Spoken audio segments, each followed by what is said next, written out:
The U.S. and Iran held several hours of talks in Oman today, but not directly with each other. Iran says the talks were, quote, a good start, with more negotiations expected. Representing the U.S. in today's discussions, President Trump's special envoy, Steve Witkoff, and his son-in-law, Jared Kushner, along with CENTCOM Commander Brad Cooper. Joining us, President Emeritus of the Council on Foreign Relations, Richard Haass. He is also the author of the weekly Substack newsletter, Home and Away. So, Richard, indirect talks, they said that they were good talks, Iran did. How good were they? They were the opening round. Iran has every incentive, Katie, to say they were good talks because they'd love to keep on talking. I think the bottom line, though, is you'd have to believe in the tooth fairy to think that Iran is going to agree to totally giving up its nuclear program, its missile program, its support for proxies, and to stop using force against the opposition. So the real question is what comes next around the table, or if you will, when it involves the use of military force. Yeah, that is the question. Last time there were talks between the U.S. and Iran, Donald Trump was talking about how there were going to be more talks and we were going to extend these negotiations. And then before that even happened, he struck Iran militarily, getting the nuclear site. So should we be anticipating that again?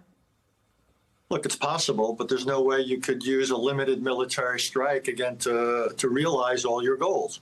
So to me, the real question is whether it's through negotiations or using military force. Does the administration essentially compromise and settle for just nuclear, which is what Iran wants, or maybe something on the missiles, which is what Israel's most focused on, or on the fate of the opposition, which is what a lot of people in the outside world and inside Iran are focusing on. So that's one set of considerations. Using military force is not an easy thing. A little bit of military force won't get you a whole lot. The last thing this administration wants is a large-scale conflict with Iran. Plus, as you know, Katie, Iran has all sorts of abilities to strike back against shipping, against U.S. forces in the region, against the opposition, against Israel, you name it. So this is, and again, the administration's amassed an armada. It's not obvious to me they've thought it through. Yeah, you say the last thing this administration wants. Is it the last thing they want? I mean, there are a number of Iran hawks within this administration who have been advocating for strikes. Well, strikes are one thing. An extended conflict is another. And you can use a little bit of force to weaken this or that military target, take out some missiles or what have you. But what if a little bit of military force doesn't accomplish big things, which it won't? Do you then start using more force?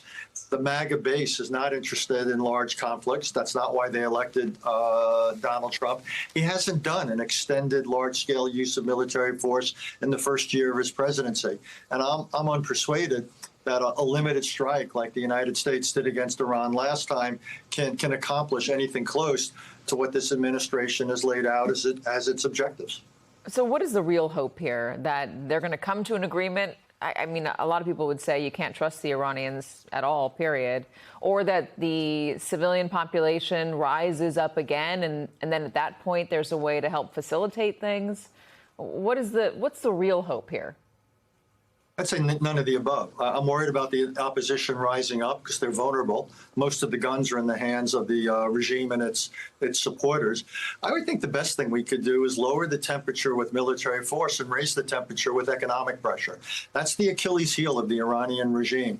Their terrible mismanagement of the economy, their currency is increasingly worthless, inflation is high. Iranian people are questioning why they're spending money on nuclear programs and proxies rather than on the country itself. So I would turn up the economic heat, and gradually that could begin to peel away support from the regime, and that could ultimately lead to potentially regime change. I'm not sure, though, a short-term military confrontation is going to get us or give us what we want. Yeah, good point. Richard Haass, always good to have you. Thank you so much.